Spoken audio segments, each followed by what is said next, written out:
All right, we're recording. I watched your picture, though. What'd you do? I don't know. What did I do? You shut your video off. I don't know how I shut my video off. Oh, all right. Ready? Yep, I'm ready. Check. All right. Yeah. Hey, girl. How's it going? Good. How are you? I'm good. I'm hanging in there. Good. It's officially the first day of 2022. Yes. 2022. Woohoo! I am ready for a new year.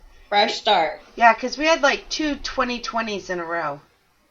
It seemed like it. It seemed like the 2020 was just like one long year that lasted 2 solid years. Yeah. Yeah, definitely. Oh, yeah. So, last week I messed up. And I said our show would be in 2 weeks on January 2nd. Obviously, that's only a week. So hopefully the listeners understand that I've just... If you said January 2nd, I'm sure they figured it out. Or they, like, their app notified them, hey, there's a new episode, look. Yeah, it will. But I was like, we're every other week now, but our next one will be January 2nd. So I kind of messed that up. It's a bonus extra. Whoop. Yeah. Oh, wait, though. Last week was our Christmas episode, right? Yes. Uh-huh. All right. So I went and looked for The Man Who Invented Christmas, as we talked about. Yes. Did you watch it? Not yet, because I decided I needed to watch The Christmas Carol. Is that what it was? Yeah. What was it? Like, it was already after Christmas by the time we recorded, so it was like 3 or 4 days later, and I'm watching The Christmas Carol. But I started like 3 to 5 different Christmas carols, and I'm like, this sucks. This sucks. This sucks. And I can't watch the one with Jim Carrey. You're right, there was one, but it was not live action. It was animated. I hate animation. Uh-huh. So I watched the 1984 one. Oh. Yeah. That's a good one. It was. I couldn't find the original, which is what I wanted to watch. I kind of like the Mickey Mouse version. Oh, me too. But I wanted to be an adult for the next time we talked about it. I love that one. I mentioned it last week. Ebenezer Scrooge. Yes. I mean, like... I mentioned it. I love that one. So, but I did watch it, but then my mother came, and we did Christmas after Christmas, and then we had to do New Year's Eve before New Year's Eve, because she's babysitting on New Year's Eve, which happened to be last night. Yeah, it seems like, that whole week is like nothing but, we got to get together for yet another Christmas or yet another family dinner, or, it's just like, blah. Yeah. So I had a busy week, but it is on my list, and I am going to watch it very soon. So hopefully we can talk about it next time, or one of the times. But, yeah, I really enjoyed. But yeah, so you also. I like that stuff. So yeah. All right. So our article is medium length today. So we're gonna get How was your New Year's Eve? Let's back up. Let's not skip over your New Year's Eve. I kind of want to skip over my New Year's Eve. Oh, you can if you want, but I didn't know if there was any anecdotes you wanted to tell, or... oh, my gosh. So, be careful in case people listen that you're about to talk about. I know. She won't listen. So, my friend, who's 85, she is a lot wilder of a person than I am, and she drugged me out on New Year's, which I haven't been out for New Year's in probably at least 15 years. In fact, I can only think of like maybe 2 or 3 times that I went out for New Year's. So we're in a bar doing karaoke on New Year's, which... Is there video of you doing karaoke? I don't think so. Ah, damn it. Not this time anyway. I don't. She posts, but on Facebook, but she doesn't know how to tag. So thank God, I'm not tagged in any of these. Oh. I'm gonna go look up your friends and see if they're.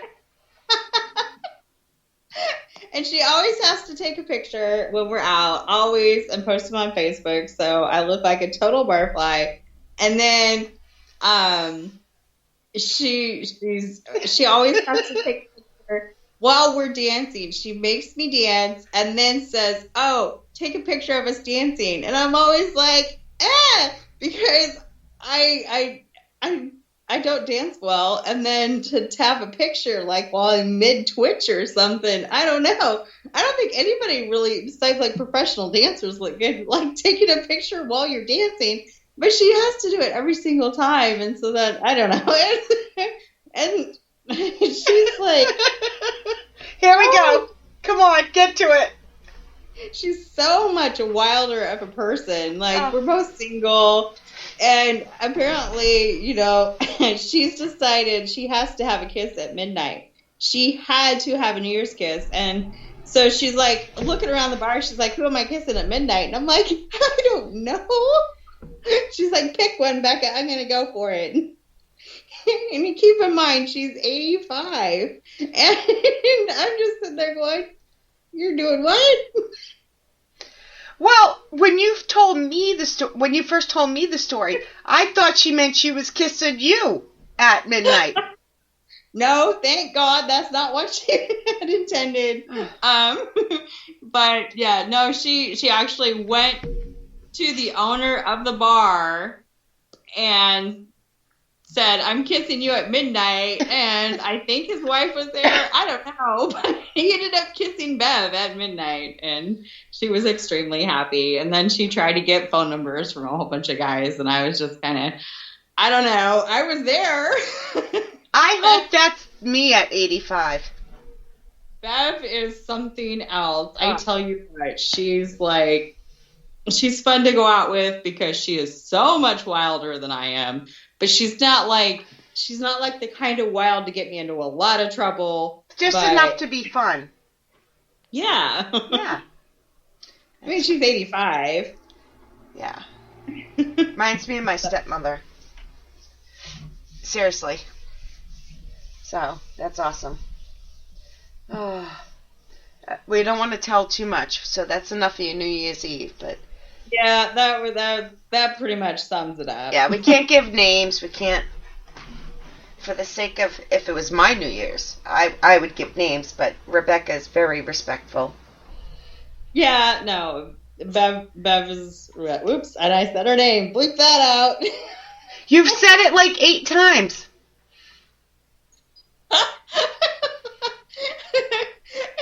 She's a sweet person, and she definitely knows she's wild, so. You didn't say nothing bad. I want to be her when I'm 85, so. Same. Yep. I just hope I am out running around the bars trying to pick up guys at 85. I'm not her at 44. I know. Like, yeah, she's trying to pick up guys who are like 30, 40 years younger than she is. 30, 40 years younger. Right? Okay. Yeah. All right. What are we reading today? What am I making fun of?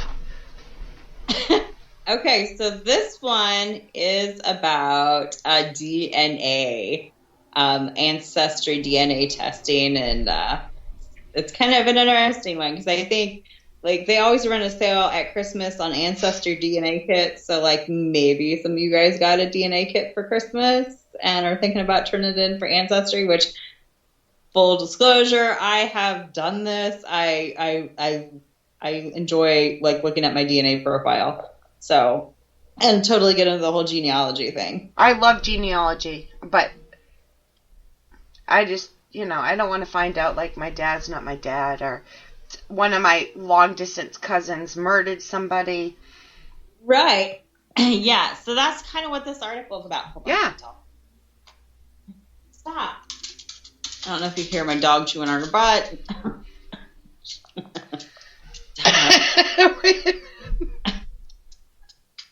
Oh, okay. So yeah, this one is called How a Childhood Halloween Photo Helped a Woman Uncover a Killer in Her Family Tree. And this is a CBS News article.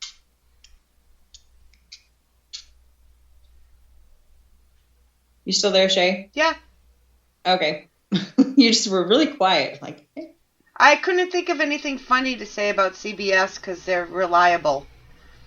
Oh, well, okay. In 2003, Chelsea Rustad, I don't know what that name is, was 31 years old and realized she could not name a single one of her great-grandparents. As she told 48 Hours correspondent Erin Moriarty, it's not that far back, right? But I couldn't name them. So Rustad, a resident of Tumwater, Washington, went online to build her family tree. She learned her roots stretched from Washington State through North Dakota and back to Norway. She found new relatives and connected with them on social media. But it was a second cousin she never spoken to who turned out to be the one that would change her life forever. And the Halloween photo from when she was just 5 years old that set the whole process in motion. Ooh. Yeah. Why? Dun, dun, dun. I know I was going to do that. I didn't do it this time. I usually do. Need some, that's quite the cliffhanger there, man. You don't want to read the whole article now, right? Well, I want you to read it to me. I don't want to read it, but...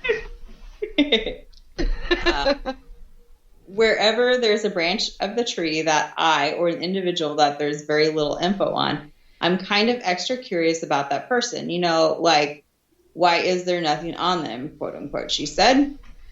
Oh, and I totally get that. When you're doing the genealogy stuff, it's like you want to dig for those.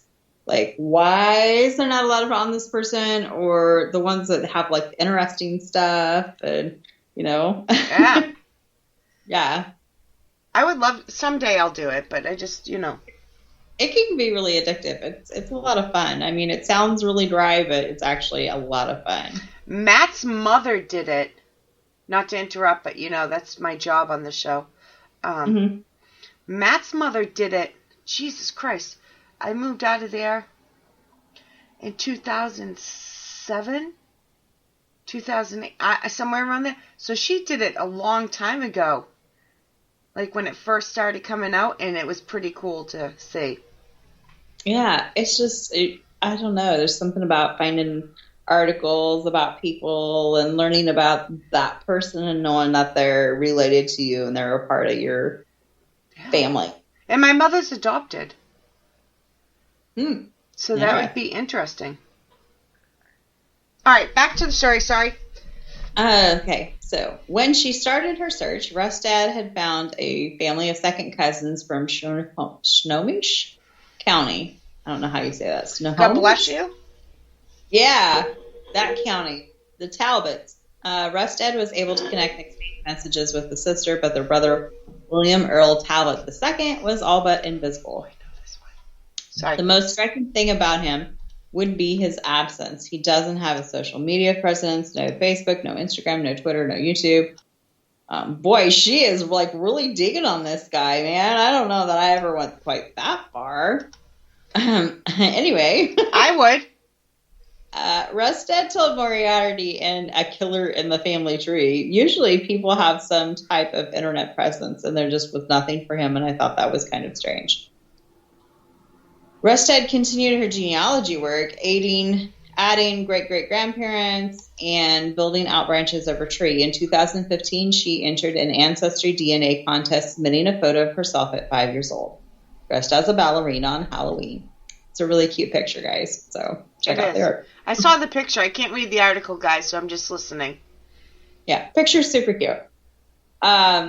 That photo must have been a lucky charm because out of hundreds of entries, Rustad was one of the 2 to receive a free home DNA test kit. She took the test, sometimes called a spit kit, and her results confirmed the ancestry she'd already mapped in her family tree. Then Rustad took a crucial next step, posting her raw DNA from the kit to a website called GED Match. where users can share the results in an open database. And I have done GED Match, and if you haven't done it, go do it, because if you've done the ancestry testing, you download your metadata into a zip file, you upload it to GED Match, and then you can do all kinds of really cool stuff. Cool. Yeah, you can find out. So, like those bog people mummies they find, like when they find people like frozen in caves, cavemen and stuff, they do an ancestry DNA or do a DNA profile on them. So you can take your ancestry DNA and find out if you're related to those bog people or whatever. Oh, wow. Yeah. Plus, not only that, but you can take an upload and like check and find out how your body processes caffeine and all kinds of different stuff. That GED Match is just... My body is all caffeine. It's all coffee. See? There you go. I found out that my body processes caffeine at like a higher rate. So oh my gosh, you're probably going to like eyes are going to glaze over at this point, but caffeine has a half-life of 12 hours. So if you drink a cup of coffee, it's in your system for 12 hours. And anyway, it's only in my body for 6 hours. So I process caffeine a lot faster than other people.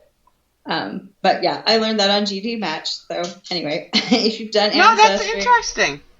When you go to GED Match, they talk you through the process of how to download. Yeah, but I drink like 6 pots of coffee a day.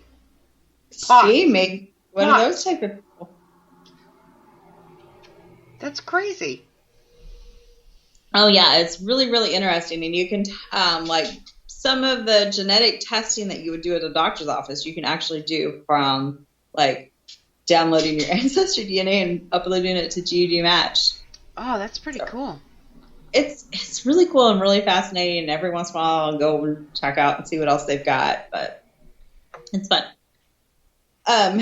Rustad spent about an hour on GED Match, which I can tell you right now, you can spend way more than an hour on that day. That day in 2015, after uploading her data, but she didn't have any new family members and didn't think about it again until 2018 when police knocked on her front door. Uh-oh. Dun, dun, dun. Dun, dun, dun. In April of 2018, the Golden State Killer was arrested in California after familial DNA was used to identify a suspect from crime scene DNA. When Snohomish County Detective Jim Scharf heard that news, he wondered if the same process would work on a notorious cold case in Washington State he'd been trying to solve for many years. The 1987 murders of Tanya Van Colenberg, 18, and her boyfriend Jay Cook of age 20. The couple had disappeared while running a long-distance errand to Seattle from their homes in British Columbia. In the van, right? I believe so. Yeah. They had been found in 2 separate and horrific crime scenes in Washington State the following week. Cook had been strangled, beaten to death, and left near a river in Snohomish County, more than an hour north of Seattle. Van Kulenberg was the victim of an apparent rape and had been shot in the head. Her body was found by the side of the road in Skagit County, about an hour north of Cook's. Cook's van was found in a town near the Canadian border, parked near a bus station inside border.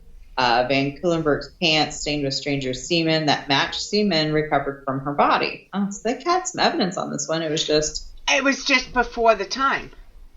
Right, exactly. They were doing he was working for his dad. Again, I can't read the article, so if I'm wrong, guys, I'm sorry. And she decided to go, and they're 17 to 19, 20? They're young. They're very young. Yeah, like 1920, but yeah. I mean, yeah. I remember I don't know if you heard it, but you got like halfway through the first paragraph, and I whispered, I remember this one. The 48 hours one. I remember it. Gotcha. Yeah. All right. Sorry. After hearing of the Golden State Killer suspect's arrest, Detective Sharp reached out to Parabon Nanolabs, a company that had been doing DNA work with his office, who was connected with their genealogy expert, Cece Moore. She's awesome. She has a show. Yeah. She has her own show on Oxygen. There's some episodes, and I believe it's. I'm pretty sure it's oxygen. If not, it's just ID. But check it out. It's awesome. It sounds good. It sounds. It's really all nice. DNA and how it works and how she is, and it's a good show. Check it out for real. If you have cable, it's free. You don't need to download an app. Awesome. That's the best. Yep. Moore had been unraveling family secrets for adoptees and others for many years, and was a master at building family trees using consumer DNA, a practice called genetic genealogy that Moore had helped pioneer. Mm-hmm. Within days, Parabon had uploaded the suspect DNA from Van Cuylenburg's pants to GED Match to see if the unknown suspect might have a match from among the fewer than 1 million GED Match users. Moore waited anxiously for a list of matches, relatives who shared enough DNA with the suspect to be extended family members. Would she be able to find a name for this unknown suspect after all this time? Moore told Moriarty, "We're hoping for at least a second cousin or closer at the top of that list. We can work cases with much more distant matches, but that's really optimal. And we used to call that being lightning." "Were you struck by lightning in this case?" Moriarty asked. "Twice," Moore answered. "We were struck by lightning twice. These lightning strikes were two people who shared enough DNA with the suspect to be second cousins. One of them was Chelsea Rustad." Now, Moore had to build that family tree, but she was feeling good about her chances.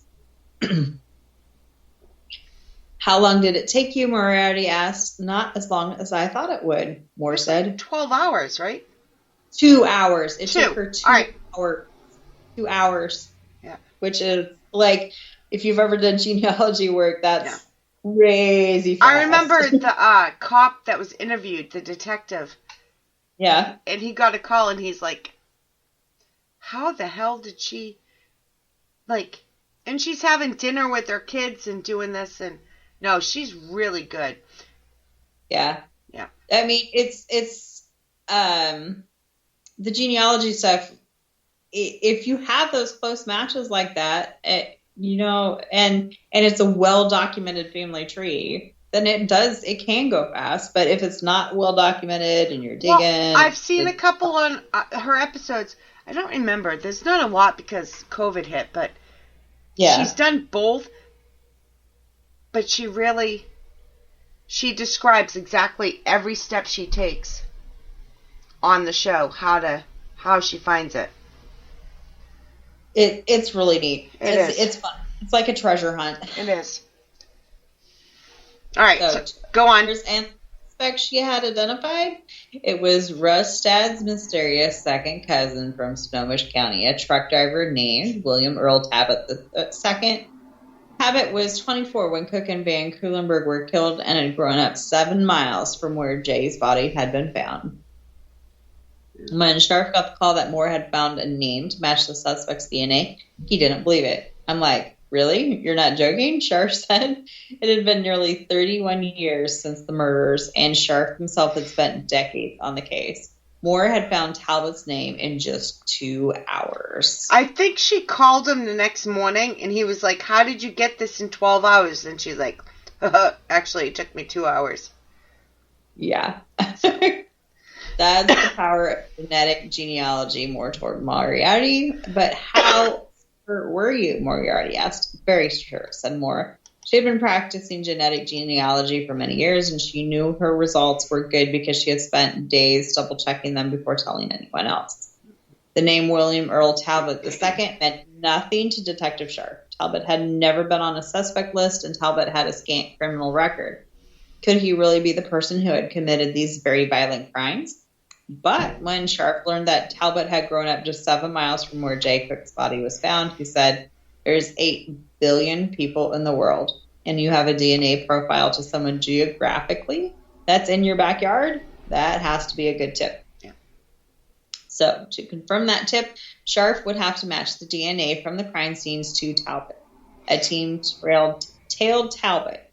Now, see, this is where I'm like, at this point, I'm good with all this other stuff, because a lot of people are against the genetic detective work, because Why? people don't consent. I don't know. Some people just have a really knee-jerk reaction to hearing that they're using DNA to track down criminals through a family tree. But they're fucking criminals. Well, yeah, exactly. Don't do something bad, and this won't happen to you. Don't be a serial killer. Don't kill somebody. But right. From what I've seen and heard and read, when you upload your DNA on most of these sites, they're public, so cops can use them. And they use them to get the warrant to go get the DNA from the person. Right. If my DNA helps solve a crime, I'm happy I helped. Yeah. Not everybody sees it that way, though. They see it as an invasion of privacy and blah, blah, blah, blah, blah. But like I said, if my DNA helps find somebody, I think that's a good thing. Don't kill somebody. Don't rape somebody. If the cops showed up at my door, I would be happy to help them try and track down a killer. I see this as being no different. Okay, so now back to our little article. This is the point where I think they kind of, I don't know. I'm a little concerned about their behavior at this point.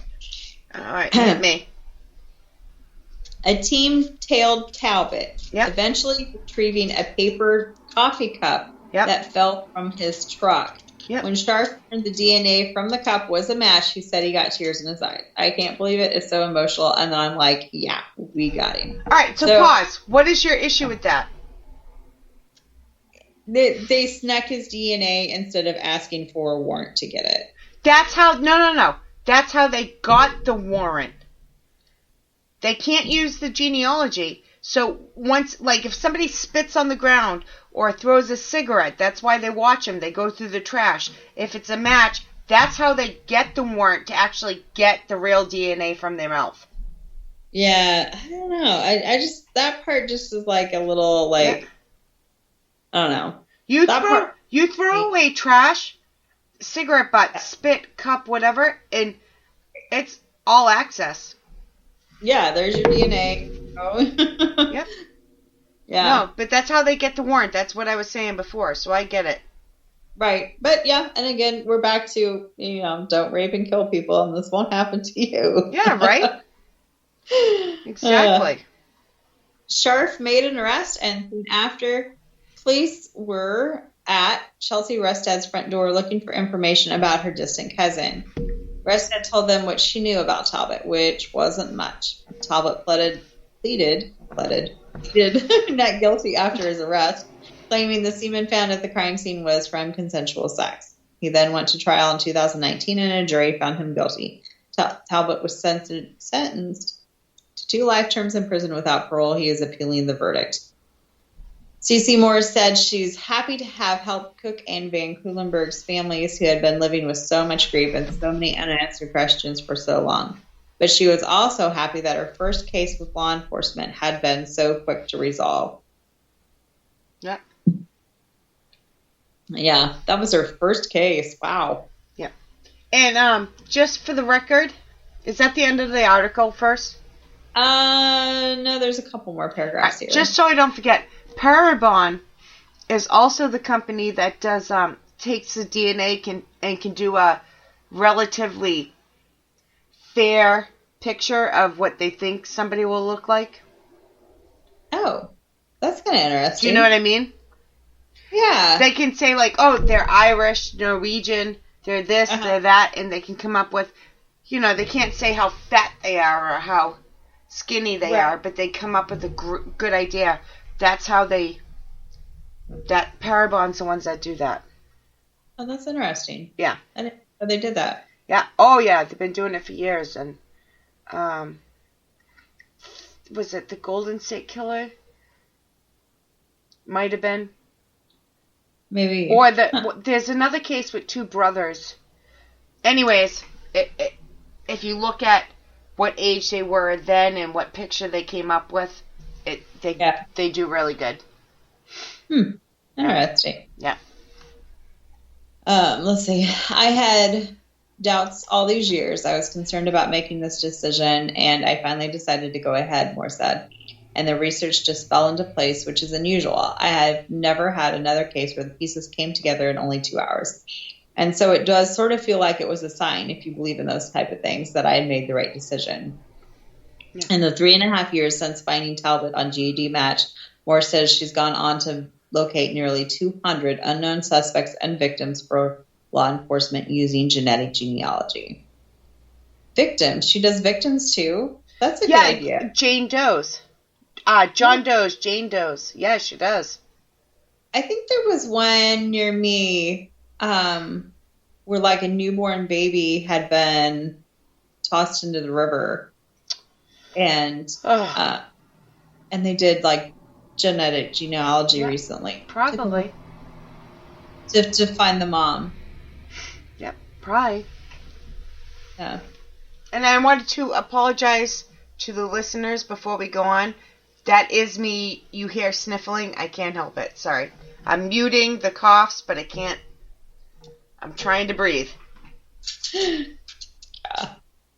A lot of crud going around. Oh, yeah.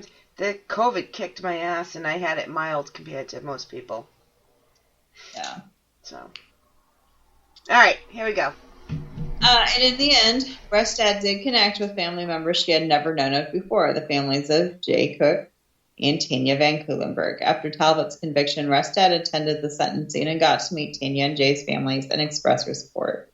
Restad couldn't help but notice that she was the only relative of Talbot's in the court that day. His dad wasn't there, his sisters weren't there, he had a family member in the audience, and I was there supporting the victims.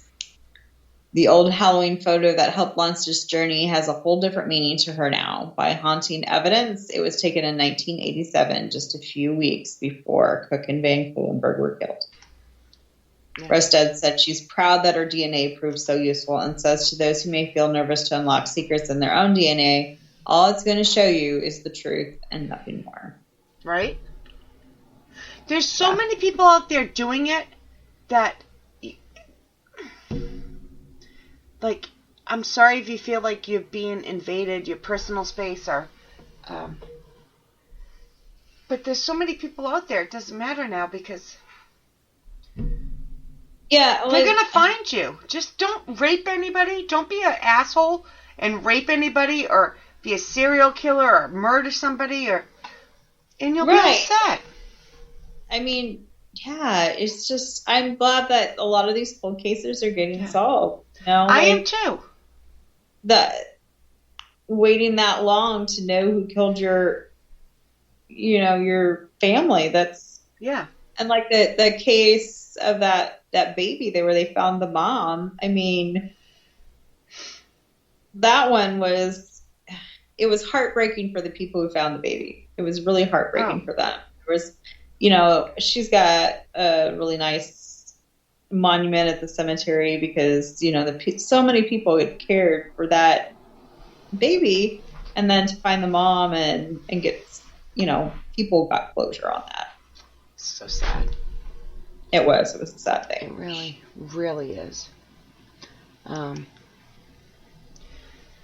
It's sad if I have nothing funny to say.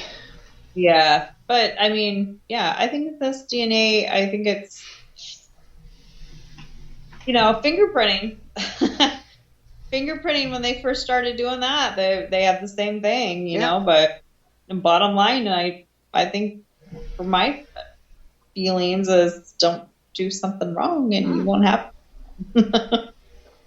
Yep. I agree. Be a stand-up person. And here's my last comment on it, because we can get into very tricky water here, but here's my last comment. When DNA was first starting to come out, everybody knows I watched True Crime. Right. So when it first started being used, I would have been one of those people that said, you can take my DNA, like voluntarily, if you don't store it. We're talking a long time ago. But now it's like, it's everywhere. If it's not me, it's going to be my sister, my aunt. Oh, yeah. So. Yeah, there's so many people doing it. Like, I did mine. When did I do mine? I think it was 2015 that I did mine, actually. And Yeah, there weren't very many people on there. I mean, like I had a few relatives, but not a whole lot. And now I have a whole bunch of them. And I just had some first cousins test, which was kind of exciting to that's cool. have that close of a match because they'd been second cousins before that I had. And like one of them ended up being one of my grandmother's sisters, and she sent me a whole bunch of genealogy stuff when she found out I was into it. Oh, so, see, that's cool. Yeah. So that is very, very cool. Yeah. Much love of genealogy over here, so Yep. I get it. I haven't done it yet, but I will. Someday, you know. Okay. It's fun. It's fun. Okay, so is that the end of the show? That's the end. All right, I thought so. I just wanted to make sure I didn't interrupt so much that I forgot that we ended the show. As always, thank you guys for listening. As it says in the intro, join our group. We just really started putting stuff in the group past, 2 months? Yeah, the last couple months we've really started working with the group a little bit more. You get to hear, I share some funny memes, we share funny stuff in there. And by the way, memes are memes. I always say for the wrong. Listeners. I'm not correcting you. My kids are like, it's supposed to be Mimi or something. I don't know. It's me. I don't know. I share these cute little pictures. Here we go. Oh, and you get an inside glimpse into my weird and twisted humor. Yes. That one I shared in there the other day, nobody else thought was funny. Which one? It's got like a picture of like, I think it's like Dave Myers or something, buddy, some Halloweenish character carrying like a dead body, and it's like a play on like the footsteps thing, Jesus, and it's like that point where you see only one set of footprints. That's where I carried you, and it's like Jason carried a dead body. I found it highly humorous. I don't know if I saw it. Did I? It kind of sounds familiar. It depends. Yeah, sometimes we're hit or miss. Sometimes we share really bad stuff, and I was laughing out loud. I'm like, I think it's funny. That's freaking funny. Yeah. That's where I carried you. She snorted. That's so funny. I found that one, and like nobody else thought that was funny. I think it's funny. I really do. So anyway, inside glimpse to the second twisted humor. This is why we're friends. All right, we are ending the show, I promise, but I do have to say this. Even my mother thought this, up until a week ago, thought Rebecca was all prim and proper and so well-behaved and blah, blah, blah, and she didn't quite understand what the connection was until I told her. I'm like, Ma, are you serious? You just don't know her that well. She's the good cop on the show. And she's like, yeah, but, and I'm like, Ma, she sent me dry shampoo and underarm wipes so I didn't smell like old man balls. And she's like, Rebecca did that? Like, she was like, she thought it was hilarious, but she's like, I figured that was something like Kelly, and then she named a couple other people would do. But Rebecca did that, and I'm like, yeah. You gotta help a girl out. You do. Like, I appreciate it, But no. All right, guys. We have kids waiting and dogs waiting for us. So, thank you. I hope you had a safe New Year's Eve, and hopefully 2022 is better. Well, one can only hope. I hope so. All right, guys, we'll be back in 2 weeks, so check us out then. Thank you for all the love and support. And don't forget to give us a like, rate us, review us. Every app has a different thing, but especially on Apple, if you can give us a review, that would be great. We appreciate it. Yes, thanks, guys.